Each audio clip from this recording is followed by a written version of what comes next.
This is an unusual conference in many ways.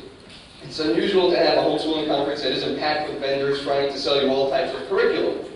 Instead, we have limited the number of vendors and sought only those who offer a range of services and materials that we feel support and encourage unschooling. Please patronize these vendors. They're located in ports, and they are open until 6 p.m. tonight, and then again from 8 to 12 tomorrow. Note, too, that speakers and authors who have books to sell have their own area, which is right out here in the Wellington room, and that's the first room outside the ballroom. If during the weekend you want to find a particular speaker or author and speak with them directly, that would be the first place to chat, would be the speaker's room. We've made all sorts of arrangements to make children welcome at this conference. All we ask of parents is to please encourage your children to be sensitive to others' enjoyment of this conference. Now, our first keynote this weekend is by Mickey and David Colfax.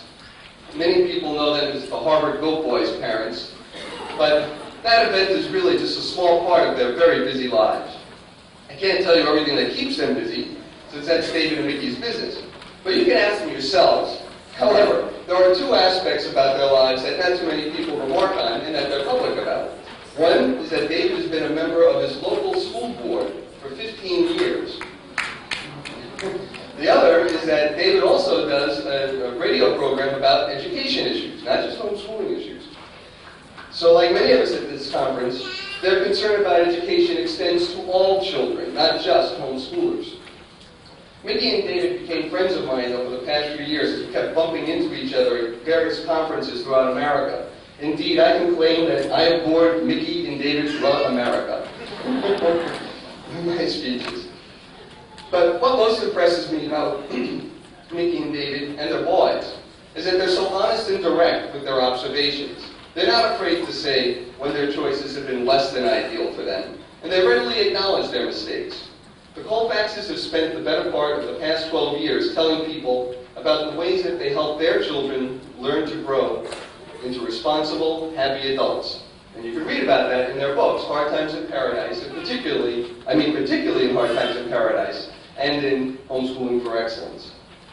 What we've asked Mickey and David to speak about today is how they help their children learn through the incidents of their daily lives, not through some master fixed curriculum created by distant authorities.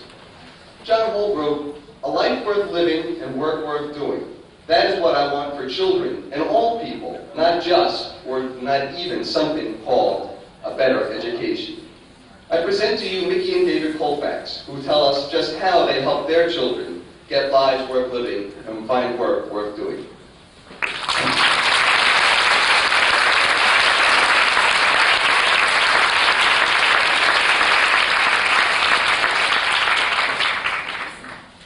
Good morning. We're delighted to be here. When Pat Farraga asked us if we would give the keynote at the historic celebration of 20 years of growing without schooling, we said we'd be honored to do so. And when he asked if we could talk about homeschooling and work without a whole lot of thought, we said yes. After all, wasn't one of the dominant themes in both of our books, Homeschooling for Excellence and Hard Times in Paradise, about all the work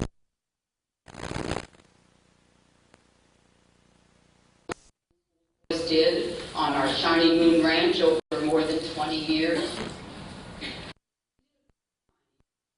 Folks in Berkeley some years ago, and we didn't quite know what to make of our being introduced as the hardest working family in California, which certainly was an exaggeration. Even so, we had to admit that work, intentionally or not, in all of its manifestations and permutations, was central to our effort to put together a homestead, and not so incidentally, provide the boys with an education that would enable them to survive in an increasingly complex and even hostile world. But as we gave Pat's request more thought, we found ourselves wondering why exactly we, or indeed anyone else, should be leading off what promises to be a powerful and compelling celebration of John Holt's legacy and growing without schooling, with a discussion of work? I think the answer can be found if we can recall for a moment or two our concerns as public school refuseniks 20 or 25 years ago. Most of us were functioning in something of a social and intellectual vacuum, and as such had to deal with a very large and yet unanswered question of whether we could really obtain and secure the freedom we so desperately sought to educate our children at home. Could we really get away with it? Some of us were up in the hills, oblivious to the fact that there were others in towns, cities, and suburbs who surreptitiously, and too often fearfully, were cobbling out ways of teaching our children at home and out of the legal, political, and bureaucratic reach of the public school establishment. Over those early years, we had to deal with wide-ranging, if generally uncoordinated efforts from various quarters to squelch the nascent homeschooling movement. But over the last 20 years, in the time since Growing Without Schooling was founded, we seemed to have prevailed. Homeschooling, while not as free of bureaucratic restraints and legal obstacles as some of us feel it should be, is legal in all states, is no longer regarded as something of an unnatural act engaged in by hippies, survivalists, and assorted professional malcontents.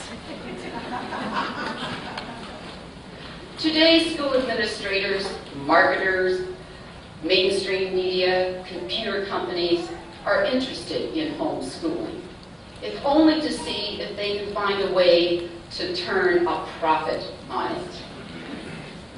Seymour Papert, the inventor of Logo and a member of the MIT Media Lab, having hit the bureaucratic wall in his efforts to get his ideas accepted in public schools, offers homeschooling as a way of implementing his program in his newly published book, The Connected Family.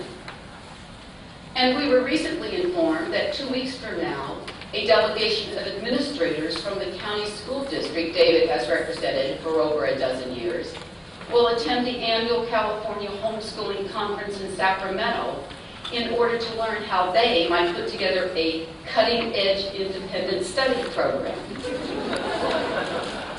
And Susan Shepherd, I understand, is now writing a homeschooling column for the Microsoft in-house newsletter.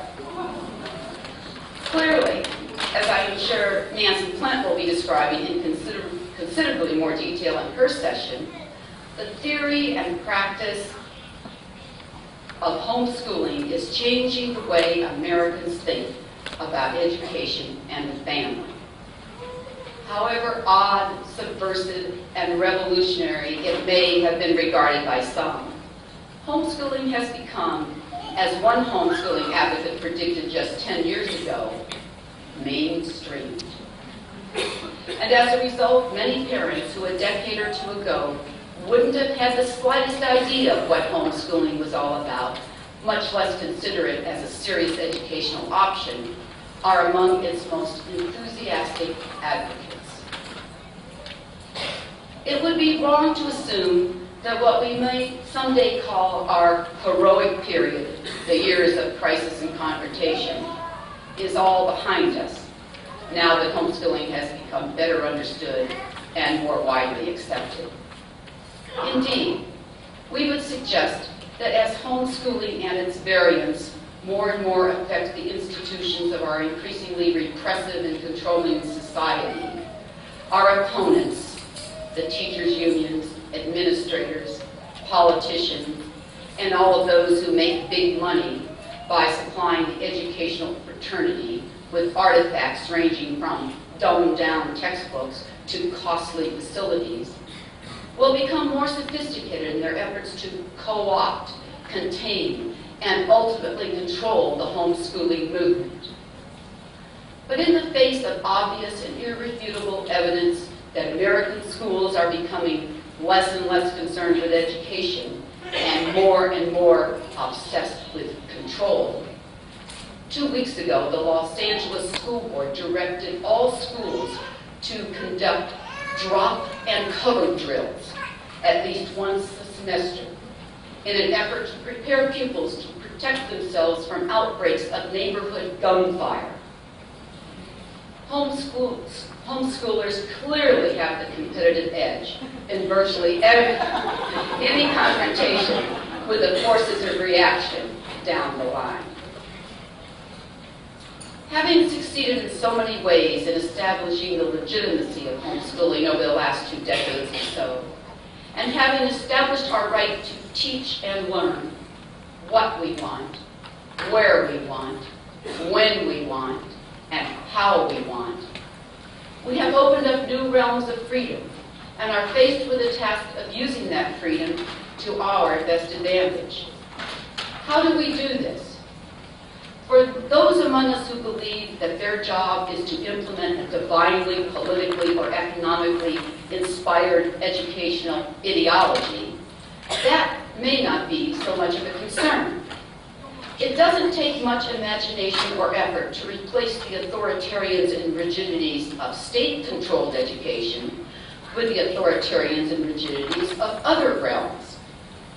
But for those of us who are wary of pre-packaged systems of thought, of turnkey ideologies, those of us who properly question authority and recognize that many of our institutions function primarily to control our lives and stifle the spirit, our recently gained freedom can be problematic and even intimidating, as psychiatrist Erich Fromm observed many years ago. The words of the celebrated social critic Janis Joplin to the contrary, freedom is rather more than nothing left to lose. When we are talking here about the freedom to educate our children, there is indeed a whole world to lose. In Sigmund Freud's famous phrase, all that matters is love and work. We can take as a given that most parents, and most homeschooling parents especially, love their children and manifest it in all the usual ways. Philip Levine, in one of his poems entitled What Work Is, conflates Freud and says that real work is not what we conventionally think of it as being, activities that take place in factory, field, or office. Real work, he suggests, is being able to express familial love. So in this poetic sense, when we talk about work, we are in a way addressing, however obliquely, the hopes, fears, aspirations, and love we as parents invest in our children.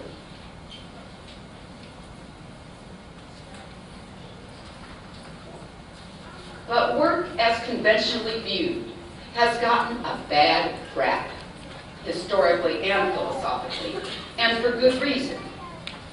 From antiquity, when Socrates, Aristotle, and Plato, living in a slave-based society which enabled them to issue lofty pronouncements on such matters, work could be divided into 2 categories. That which was done by slaves, and that done by those, to put it into contemporary enlightened terms, who lived off slave labor. In Book 6 of his Ethics, Aristotle asserts that practical experience was not only base, servile, and menial, but that it was the opposite of intelligence. For intelligence is derived not from experience, but from definitions which cannot be proved. Even John Dewey, in his 1915 classic Democracy in Education, has a hard time trying to explain how this view dominated not generations, but centuries of Western thought. Ironically, it was the conservative philosopher Karl Popper who finally and scathingly dissected the arrogance of antiquity, motivated in part, perhaps, because Sir Karl was apprenticed in his youth to a cabinet maker and turned to philosophy, he says in his biography, when he discovered that it was easier to become a philosopher than to acquire the skills to become a cabinet maker. Parenthetically, we might note that Popper, his eminence notwithstanding, was not beloved by other professional philosophers. But it was not only the ancients, or the philosophers who demeaned work. Today we tend to romanticize rural work and the bucolic splendor of agrarian life. But consider Markham's famous poem, Man with a Hoe, inspired by Millet's painting, in which the field worker is described as stolid and stunned, a brother of the ox. Or the great advocate of a new American nation, steadied by the values of small farmers, Thomas Jefferson. Deeply in debt and returning home in 1797 after a stint as America's first Secretary of State, he established an industrial nailery at Monticello, which he described in a letter saying, I now employ a dozen little boys from 10 to 16 years of age, overlooking all the details of their business myself, and drawing from it a profit of which I can get along until I can put my farms into a course of yielding profit. The little boys, of course, were some of the 200 slaves who supported the man who wrote the most famous statement of equality in American history. There is some evidence, as Philippe Aries points out in his 1962 study, Centuries of Childhood, that historically, work did not have the existential value which we have given it for something like 100 years. One was defined, and defined oneself, more in terms of when and where and to whom one was born, rather than what one did. Communities were bound together by festivities and games, Aries argues, to an extent that is hard for us to imagine. One might live by the sweat of one's brow. Life might be poor, nasty, brutish, and short. But work was merely one element in the organic totality of life, however impoverished, narrow, or hard. In the West, in Europe and America, it was not until late in the Industrial Revolution that one's work, what one did for a living, became existentially important.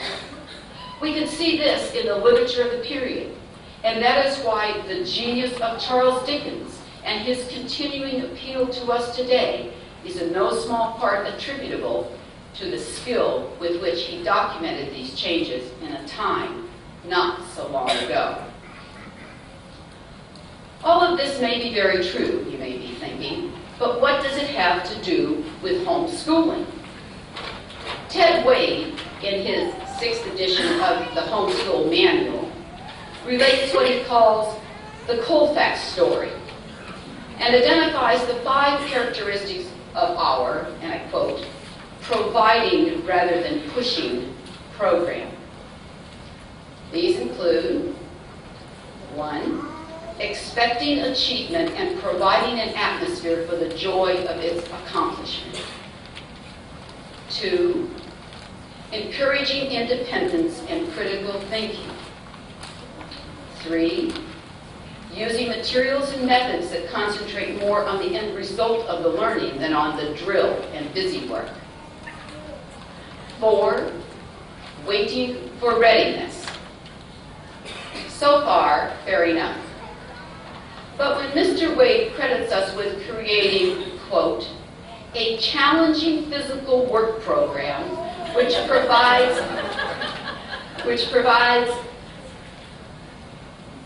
both the diversion to make book learning a refreshing change of focus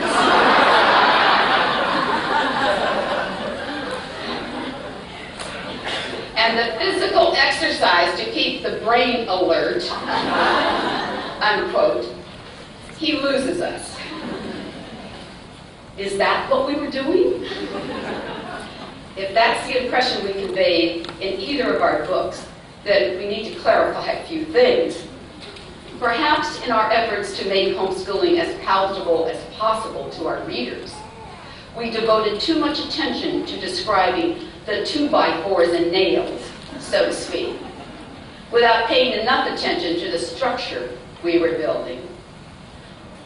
One can neither construct nor describe a whole by iterating its components.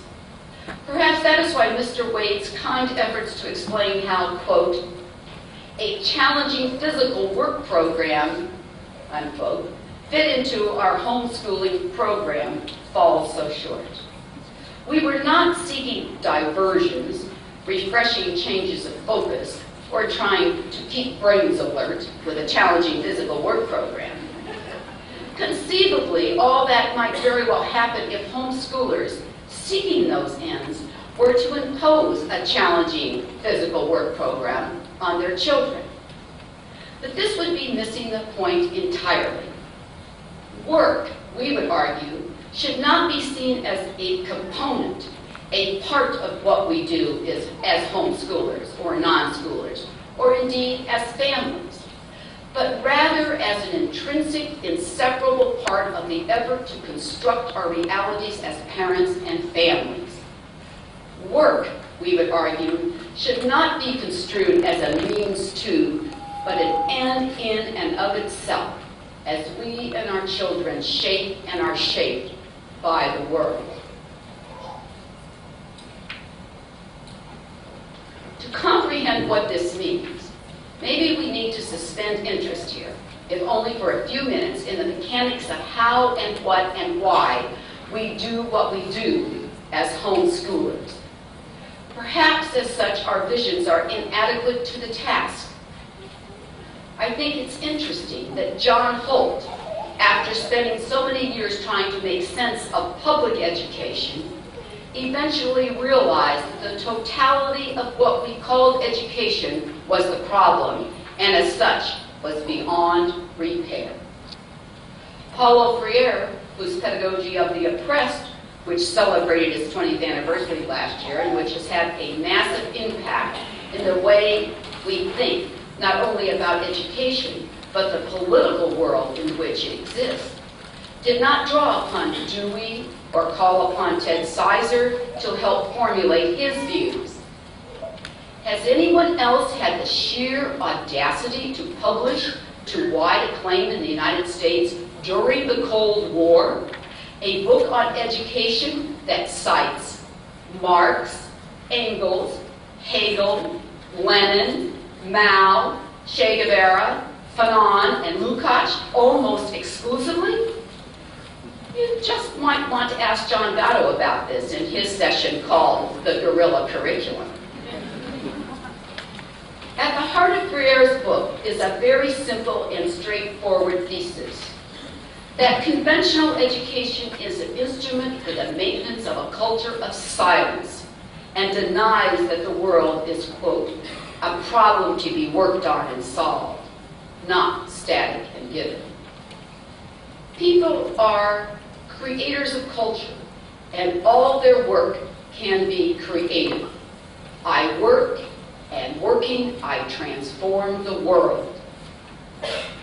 Education and work do not consist of banking the 1,000 or 10,000 things reactionaries like Professor Edward Hirsch believe every appropriately docile American needs to know, or being manipulated by elites, but is a struggle to create reality or real consciousness.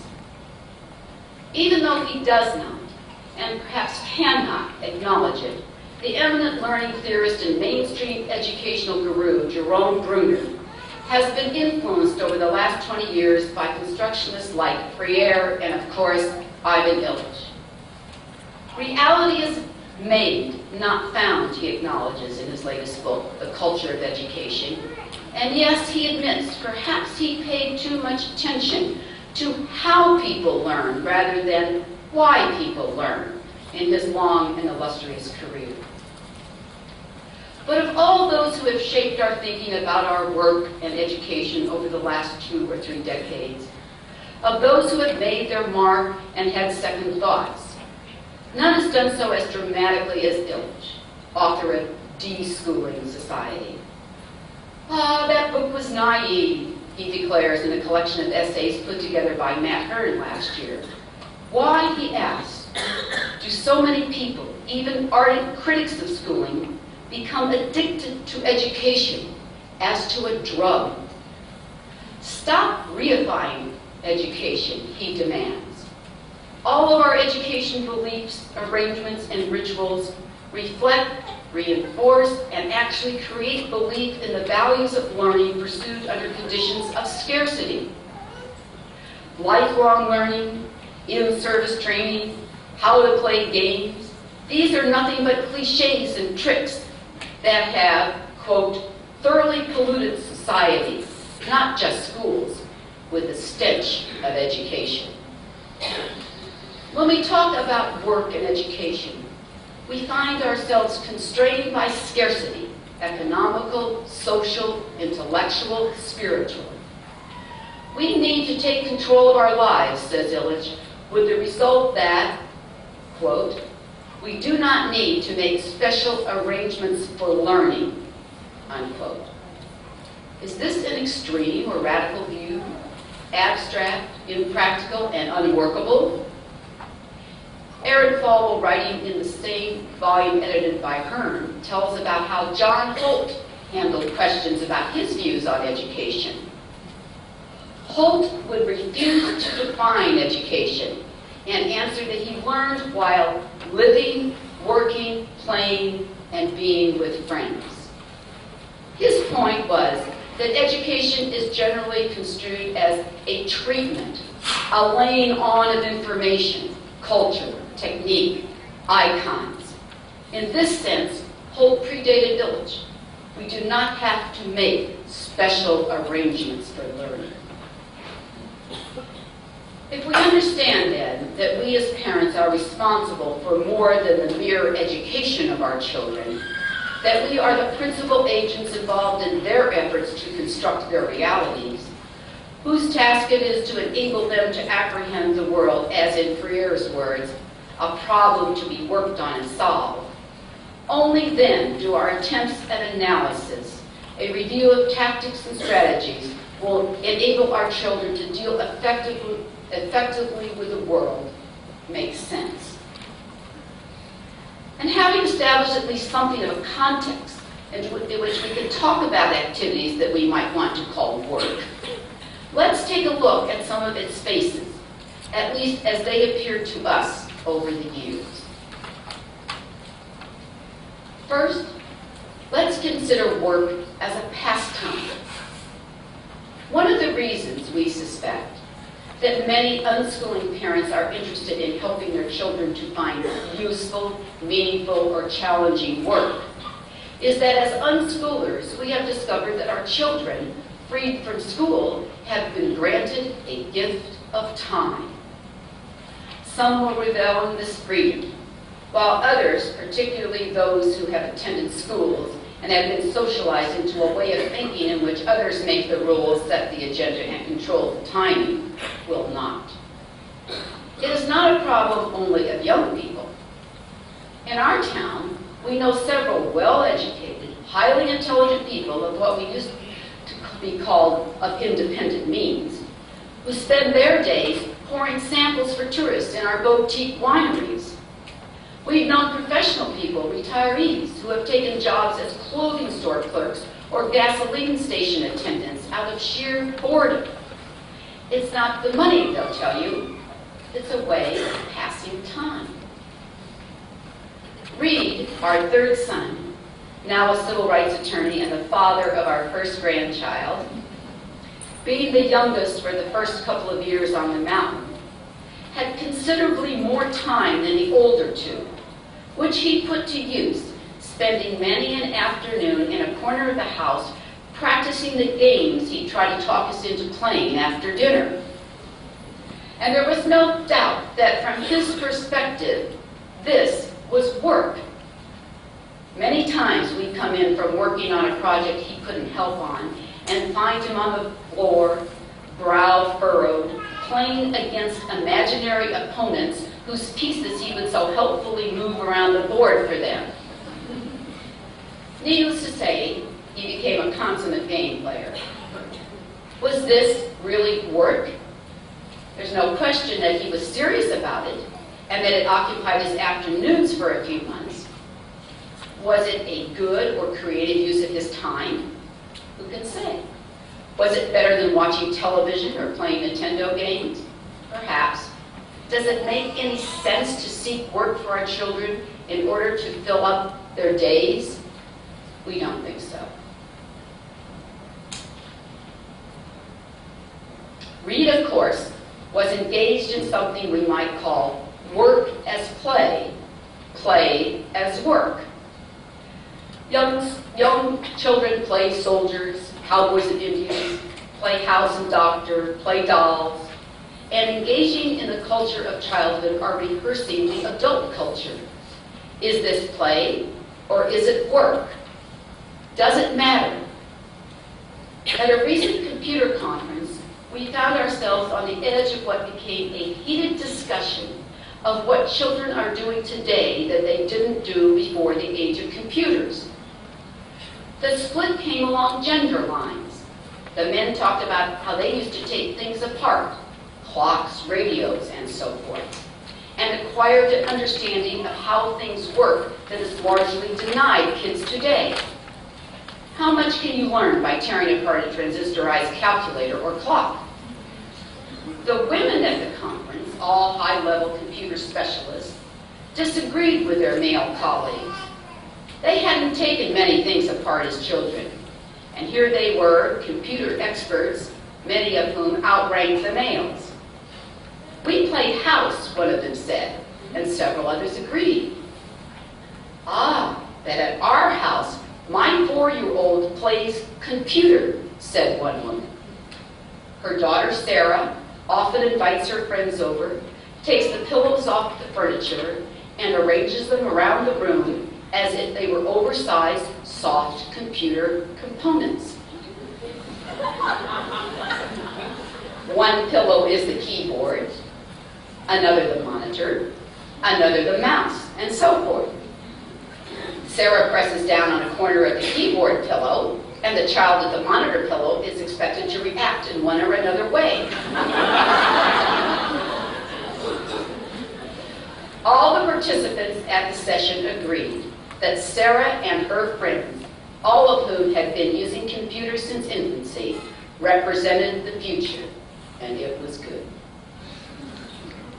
Does this mark the end of childhood, as Neil Postman might have it? Consider the childhood of a privileged child nearly 400 years ago. A Dauphin of France, the future Louis XIII's childhood, according to Philippe Aries, was typical of the children of the aristocracy. Born in 1601, at 17 months, he played the violin, the same age at which he played a bowling game called mall. At 2, he is taught formal dancing. Before he is 3, he is taught how to play tennis. At 3 and a half, how to read. At 4, how to write. And at 5, how to play cards. He took part in musical and theatrical entertainments, mixing with adults in their games and celebrations from early childhood. At 7, according to Aries, he was engaged in activities almost imperceptible from those of adults: hunting, riding, fencing, and play building. Does this make him a poster child for David Elkin? A cover for the next edition of The Hurried Child? Is this work, or should we more accurately characterize it as play, or simply part of growing up? One has to wonder how readily, how naturally the child took to what were, all things considered, demands being placed upon him at a very early age. This may not have been work, as ordinarily construed, but isn't that what concerns us when we look at the Dauphin's contemporary counterparts, however talented, the Jennifer Ciprianis and the Tiger Woods? Of course, work as play and play as work does not end in childhood. For those of you who have read Our Hard Times in Paradise may recall, one of the biggest tasks in putting together our homestead was developing an adequate water source. After several years and several failures, we put together a system in which we collected water from a spring, pumped it up to the top of the ridge, and gravity fed it to the house, garden, and outbuildings. This required that each morning, except in winter, one of the boys would have to make his way down the twisting path into the canyon and start the pump. After a season of this, they decided that they could do the job more quickly and even enjoy it if they could bike down and back. And to do that, they would have to cut a trail diagonally down the steep face of the south ridge to the pump. And so they did, with pick and shovel and handsaws across the length of the 47 acres. For weeks, every afternoon, they disappear into the woods and return hours later to report how far they had gotten, what new problems they had encountered, a stump that they had to circumvent, a rocky outcropping that made it slow going. The result of this investment of a great amount of time and effort was a 2-foot wide thoroughfare through the woods that they would race down and back on their bikes, setting and breaking carefully recorded records, and not fortunately, their necks. Was this work? Was it play? Or was it sport? The bike trail certainly was not an important contribution to the overall well-being of the homestead. And they spent a lot more time making it than they ever would have spent climbing up and down the footpath. Might they have better spent their time practicing their hook shots or reading the poems of Emily Dickinson? Would we more readily recognize this as real work if we, their parents, insisted that this was something that had to be done, that it was part of the program, that it would be good for them, and they didn't want to do it? Aristotle would have had no problem with this. This was the domain of slaves and unworthy of further consideration. John Dewey would probably have approved of it, as with most progressive educators, insofar as it was possible to establish that at least some learning took place. But we would argue that it was simply activity, a quite literal shaping of the world, to use Freire's phrase, and to categorize this, or indeed most of the activities of childhood, as work, play, sport, useful, useless, worthwhile or not, is to obfuscate through analysis. So let us consider what we might call work as an ordeal. Some years ago, John Gatto and David discovered that they grew up only a few miles apart. Both of them are from small steelmaking towns in the Monongahela River Valley of western Pennsylvania. One of the many things they found themselves recalling about growing up in a steelworker culture was how difficult it was to find steady employment in the mills, even in the best of times.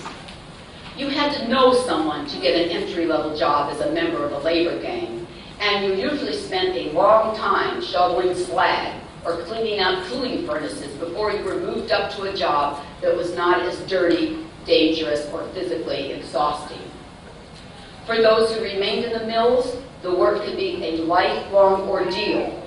But for many of them, especially those whose parents had moved into white-collar jobs as teachers, accountants, and so forth, working in the mill as a teenager was a rite of passage. A friend of the family, a foreman or crane operator would vouch for you, and you'd get a summer job on the labor gang at 16. And you'd work in the mills through high school and often through college. The point of all this was that it was a very effective way of impressing upon a young man what indeed work was. The lesson one learned very quickly was that some people might have no choice but to spend their lives as mill workers. But if there was any way out, you'd go for it. and the effectiveness of making work an ordeal has its appeal as a motivator, encouraging, allowing our children to experience what we might call the downside of work can give them a perspective on the world that they might otherwise not develop. But when our boys were clearing brush, milling logs, and building houses, it was not as part of a program to test or toughen them, or indeed explicitly teach them anything. Our second son, Drew, who is a death row appeals attorney down in Alabama, was given the job of accompanying a middle-aged black man who had been released from the state prison on the trip across the state back to his home. Drew relates how uncomfortable he was for the first few minutes they were together. This white, northern, Harvard-educated lawyer and a man who had been framed by the local police and spent 4 years on death row. But after the ex-prisoner mentioned that he hoped he could revive his pulpwood logging business, and Drew, with a question or two, made it clear that he knew something about working in the woods, they found themselves comparing experiences, talking about equipment and the industry. Back in the 70s and 80s, when the boys were learning how to work in the woods, none of us could have ever imagined that one of them would be putting those experiences to use in the backwoods of the Deep South and making his work a little more meaningful. Some might suggest that by giving our children meaningful work experiences, we are helping to prepare them for the world of work as adults. When Grant, who has been recently appointed Director of AIDS Clinical Trials Research for the City of San Francisco, in addition to serving as an adjunct professor of medicine at the University of California Medical Center, went down to our local health clinic to volunteer his services in the early 80s, he did so with the intention of trying to get a sense of what it might be like to work in a medical setting. The health center had never had anyone volunteer to work in the lab or just help out with whatever came up. So Grant was given the responsibility, pretty much, for creating a job for himself. But when Reed and Drew went down to the local resort and found themselves responsible at $3 an hour for doing everything from restoring deteriorated cabins to grilling steaks, it was not because they were interested in learning how to manage a resort. If Grant had become a veterinarian, Reed or Drew, architects or contractors or civil engineers, or if Garth, who never showed much interest in cooking and is now studying to become a chef, had become a forest ranger or an environmental worker, then we might more readily agree that the work they did off the ranch in their teen years could be appropriately regarded as career preparation. The point, however, is that with the exception of Grant, who earlier on we thought was going to be an archaeologist, that they did not go into any of the fields that their experiences as teenage workers might have led us to predict. Certainly they acquired information and developed ways of looking at things as a result of their various jobs, but all experience, and not only work activities, provided that to some degree or another. Another way to consider the value of work is to look at it as a way of knowing. We do not train the eye and the hand, said Ralph Waldo Emerson a century and a half ago. We exercise their understanding to the apprehension and comparison of some facts, to a skill in numbers, in words. We aim to make accountants, attorneys, engineers, but not to make able, earnest, great-hearted people. Maria Montessori understood this very well, but unfortunately her ideas are generally regarded as having relevance only to the lives and education of the very young. Artists and craftsmen understand this. Knowing is a process of doing.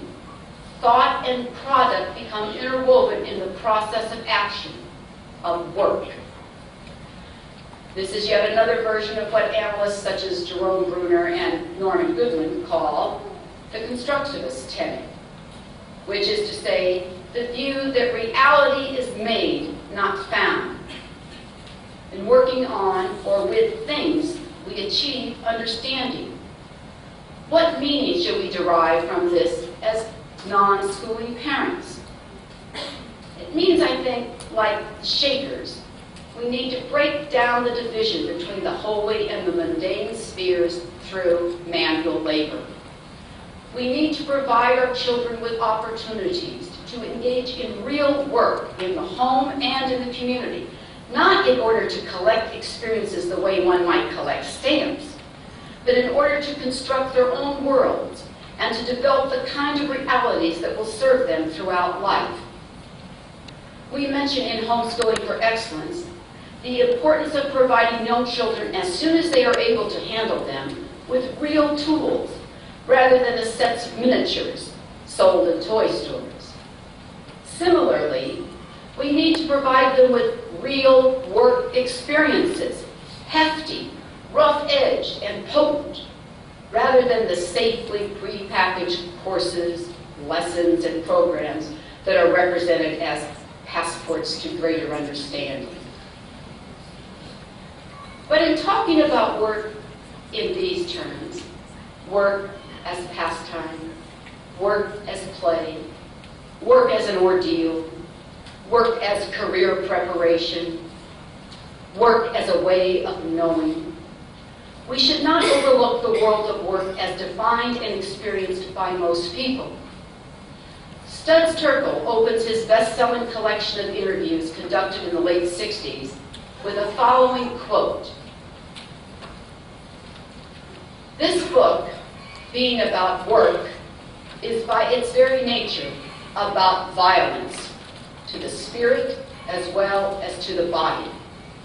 It is about ulcers as well as accidents, about shouting matches as well as fistfights, about nervous breakdowns as well as kicking the dog around. It is above all about daily humiliations, a job. Most jobs are too small for our spirits. We would argue that as parents, unschoolers, or educators, our job is to foster that spirit and help prepare our children to shape their reality in such a way as to be able not only to live full lives in the world, but to work to change that world.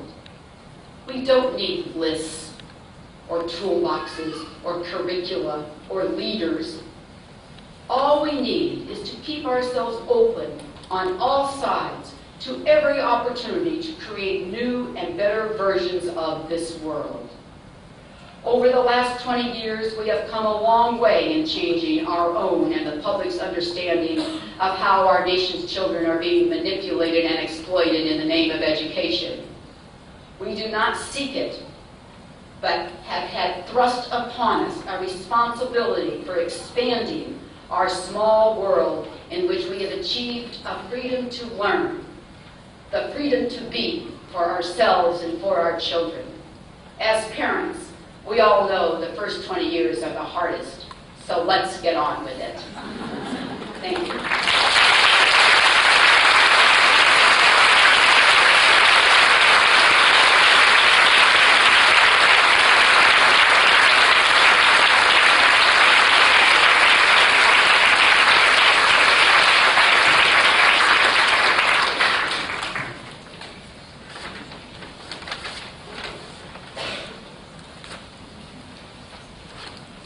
Let me begin here this morning with something of an apology, because I'm one of those people who get annoyed when they hear high-sounding academic jargon being used to describe some rather ordinary phenomena.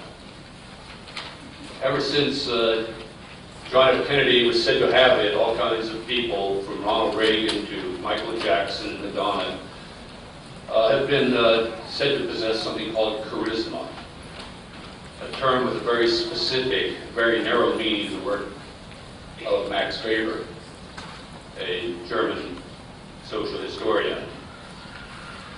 Much the same way, we hear the words paradigm shift being tossed about by everybody, from computer manufacturers to corporate consultants to car makers. In ordinary terms, a paradigm is a framework, a scaffolding, if you will, upon which ideas, around which ideas are organized. Back in the early 60s, Professor Kuhn, a philosopher of science, came up with a term to describe what happens when a system of knowledge undergoes just a massive change, a massive shift,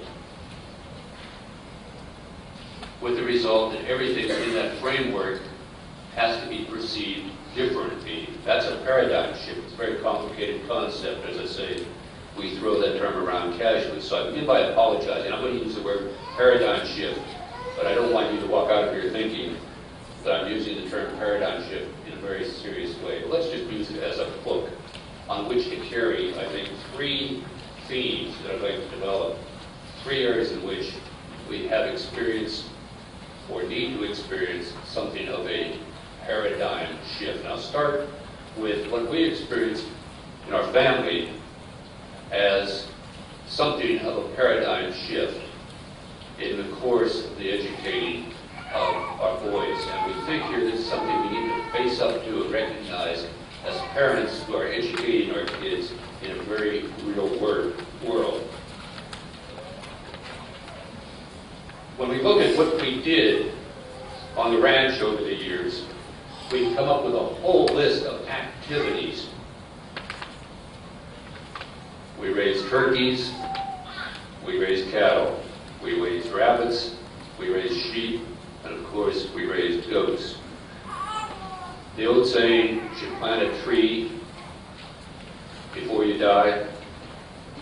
By that logic, I should live about 3,000 years. We cleared land, we brushed land. Grant created a goat business. We had a sheep business. We sold Boonville bacon to one of the better restaurants in San Francisco. It was on the menu as Boonville bacon. We raised turkeys and we made money by selling turkeys. We raised rabbits and we made money by selling rabbits. We sold firewood. Those of you who have seen or read Hard Times in Paradise, or heard us speak elsewhere, the irony of being in Berkeley selling firewood, family of 5 and 6, carrying in firewood up the steps, behind the stairs, and under the deck of a professor that thought he was dealing with people who had no better way to spend their lives, was the sort of thing that teaches, I think, a degree of toughness and a degree of ironic distance in a 12 or 13, 14, or 15-year-old. The point being here that we had engaged in this kind of work. We were unschoolers throughout this. We did not have the idea, you will have a rabbit project because this will teach you something. You will deliver firewood because it will make you tougher or stronger. It will develop character. These were simply things that came out of the situation in which we placed ourselves and found ourselves. I think it's a theme that we need to recognize. We had the luxury, and I think we all have the luxury in our different ways, had the luxury of creating our own reality. The old saying is that you can make your own way, but you cannot always make it your own way exactly as you would like to have it made. Prevailed in our setting. We found ourselves doing work that sometimes is not particularly satisfying or particularly gratifying, but at the same time we recognized that it was part of the organic whole of which we were a part. The problem, as we see it, when we talk about this, is parents will come up to us and say, then you were unschoolers. Well, yes, we were unschoolers. I guess we were de-schoolers, we were non-schoolers. But basically, we were simply living in a world with its demands. opportunities. We do not objectify, in part because we do not have this community that we have here now. This idea that we objectify and to reify the kind of things we are doing. This community did not exist in 1973, 74, 72, 71, and on into the late 70s. So by not reifying this, we could say, yes, we are in fact unschoolers. The paradigm shift takes place, however, those of you who have gone through this will recognize it. The paradigm shift occurs when one moves from meeting one's own needs at a familial level, operating and functioning organically, when one changes, when one moves from that level to meeting the demands of a larger society. And what I'm talking about here, and we try to make this point, don't make it all that clearly, I'm afraid, in some situations. When the child becomes essentially his or her own person. The paradigm shift occurs because you move from learning and education in the nuclear sense, the nuclear family sense, where the nuclear family becomes the focus. And you move now to having to face the fact that we live in a society that does not place very much value. In fact, from all indicators, is doing all it possibly can to destroy the nuclear family, because after all, it's better if we're mobile, it's better if we can break relationships and move on to things. It's better if we can divide our time at the demands of corporate America rather than on the basis of what our family needs are. So we move into a kind of paradigm shift, at least we found ourselves doing this, and we did characterize it by those terms. I don't want you to take it all that seriously here. But the shift takes place when you move to having to face up to the fact that you are moving into a credentializing world, a world in which you will function not according to your instincts, not according to your character, not according to the things that you or your family or your friends or the people you respect hold valuable, but you are moving into a world where outside authorities, those with the power to control or manipulate your life further on, can exert power. Now, it's possible to be a doctor, to learn to be a doctor. Some people say to us, well, why did your boys go up to Harvard, or why did you go up to Harvard Medical School, Yale Law School, whatever, when they could have done this at home? Couldn't they have done this at home? Well, of course they could. I guess you could get the books from the medical school. You could on the local bookstore, the medical area of any particular university, buy the books, learn gross anatomy, learn surgery, and so forth. But I wouldn't recommend you try to practice it. You can learn the law. Now, there was a time when you could learn the law. And perhaps you can still here in Massachusetts. There are some places where you can teach yourself the law. You do not have to go to law school to go and to take the bar exam. So you can teach yourself law. You can perhaps, or you could until recently, go through this and become credentialized. But for the most part, what we find ourselves doing as we move into that larger world is meeting other standards, having to meet other requirements. And that's when we run up against a challenge to many of the assumptions we make as unschoolers, homeschoolers, family-centered learners, whatever. And we find ourselves having to accommodate ourselves to that reality. And the real question here, I think, is that if we do this, what are we doing to our view, our understanding of this world in which we have raised our children? Are we repudiating at the age of 14, 15, or 16, or 17? Now that our children move into the, quote, real world of real work, that demoralizing, humiliating world of work that Studs Terkel talks about. Are Are we really repudiating this? And I think one of the paradigm shifts that we have to address, one of the tasks we have ahead of us in the movement of which we are all a part, is to try to reconcile the world in which we have the freedom to be, the freedom to learn at an early age. But then is there a point at which we have to change all of those assumptions? I do not think we have been very successful on the whole in integrating what is a wonderful experience at the early and middle ages of our children. We have not very effectively integrated our educational views, our understanding of the world, with what is necessary to function credentialized in this world.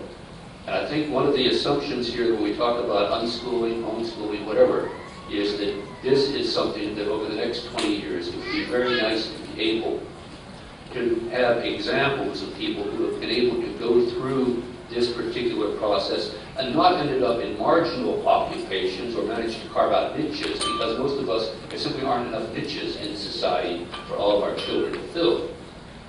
But actually to create the kind of circumstances where we are successful. So that's one paradigm shift that I think we need to look at over the next 20 years. And it has to do with work, it has to do with how we prepare our kids. Do we really want to prepare our kids for that world of work that is out there? Think about it for a minute. That whole world of work described by Studs Terkel, the world of work you read about every day in the paper. Are we really preparing our kids for that world of work, or are we prepared to try to transform that larger world in which they will work? I think that is the hard task, that is the big task. And I think sometimes when homeschoolers are accused, or unschoolers are accused of being too concerned with their own children, I think part of the critique, or part of that criticism is, yeah, you may succeed in taking care of your kids, but look at that world they're going to have to enter ultimately. Ultimately, that world will get to your child. I don't think that's true. I don't think that's necessary. But I think we have not addressed it in a formal way. We have not addressed it in a frontal way that we need to be dealing with it. Second thing, second paradigm that I think we need to address is the question of how we prepare our kids for this world of work. One of the most unnerving responses we give to parents who come up and say they cannot get their kids to do anything, they cannot get their kids involved, their kids are not interested in anything. We hear this in conferences over and over again.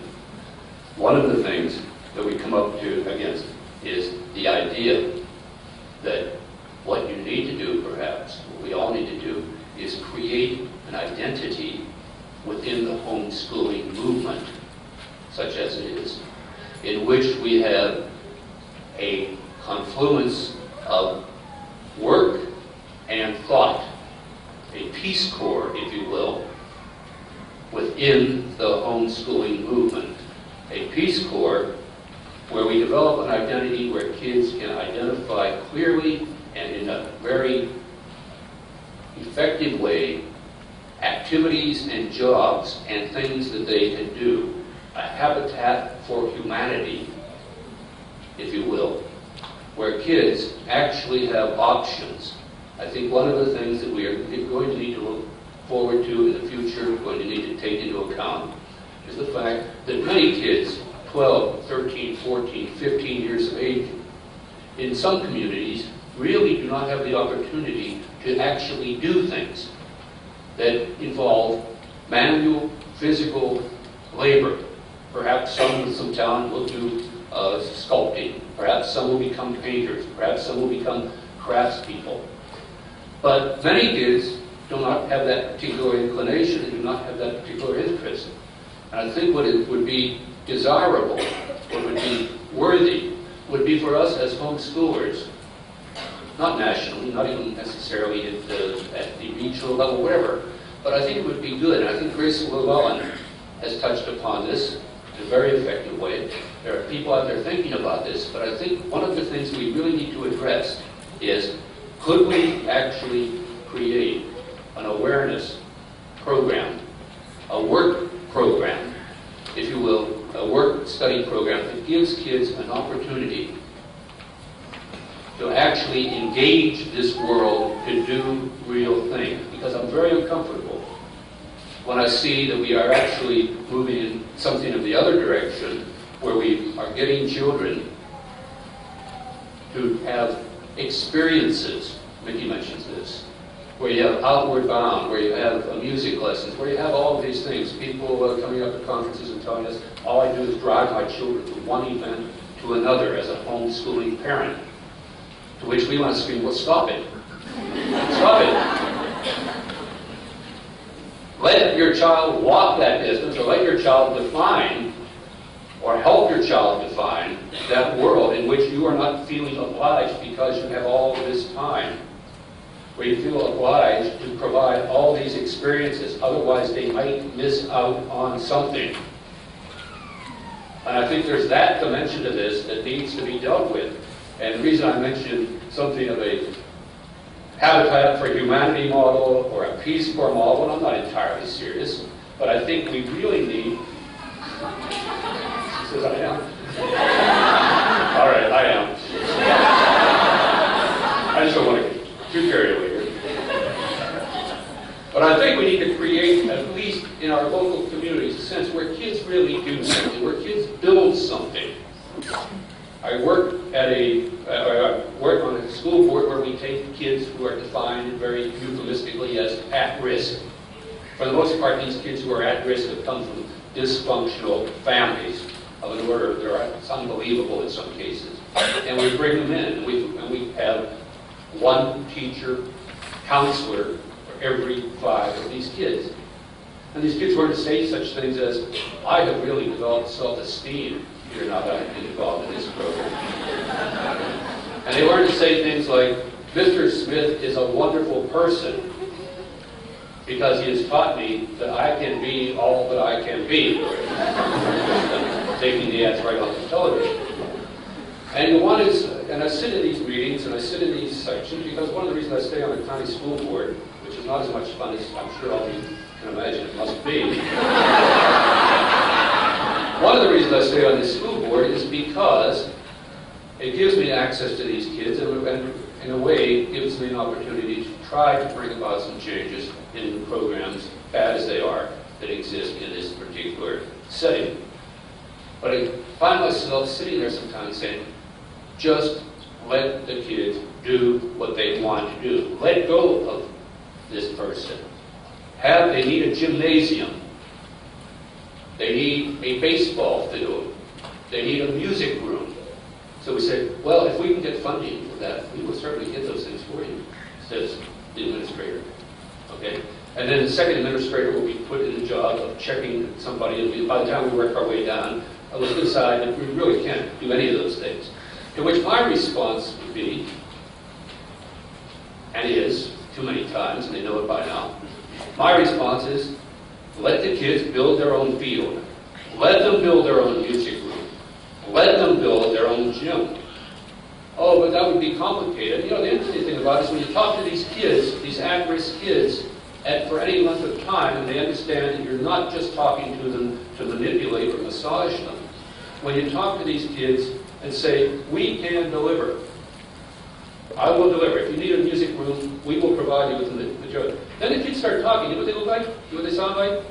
They sound like homeschool kids, which is really frightening on one level. On one level, it really is frightening because you realize for all of the stuff that we're doing, teaching our kids to do all this, who are articulate for the most part, amazingly articulate kids, self-actualizing, friendly, and so on, forthcoming, uncomplicated in many ways. We realize here that so are these at-risk kids, except they are in an institutional and family setting that prevents this. But if you provide the opportunity where we're not massaging them, they talk, and they can be just as expressive and just as articulate. as many of the people that we assume are somehow those with, quote, advantages. But the problem, of course, is we don't have a way in which we can allow 12-year-olds to really build a building the size of this room. Why not? Because the administrators, the people who run American education, cannot imagine a community of kids and teachers with a $10 million budget trying to build a building like this. It's not the problem of the kids, it's the problem, lack of imagination, of the adults and these kids who are managing them. And these are kids who are not cheap entities. These are kids for whom our tax dollars, we're spending $8, $10, $15,000 a year to provide them with those extra counselors that tell them, you are a worthy person, you have self-esteem. Okay? So what I think really in the homeschooling arena, not only for our own kids, but let's start with our own kids. Let's make sure that we have the kind of projects, let's support the kind of work that people are doing in different areas to provide kids with real experiences that are manual, intellectual, and socially significant. We have to move to this particular level, or otherwise we're going to find, yes, we're terrific at raising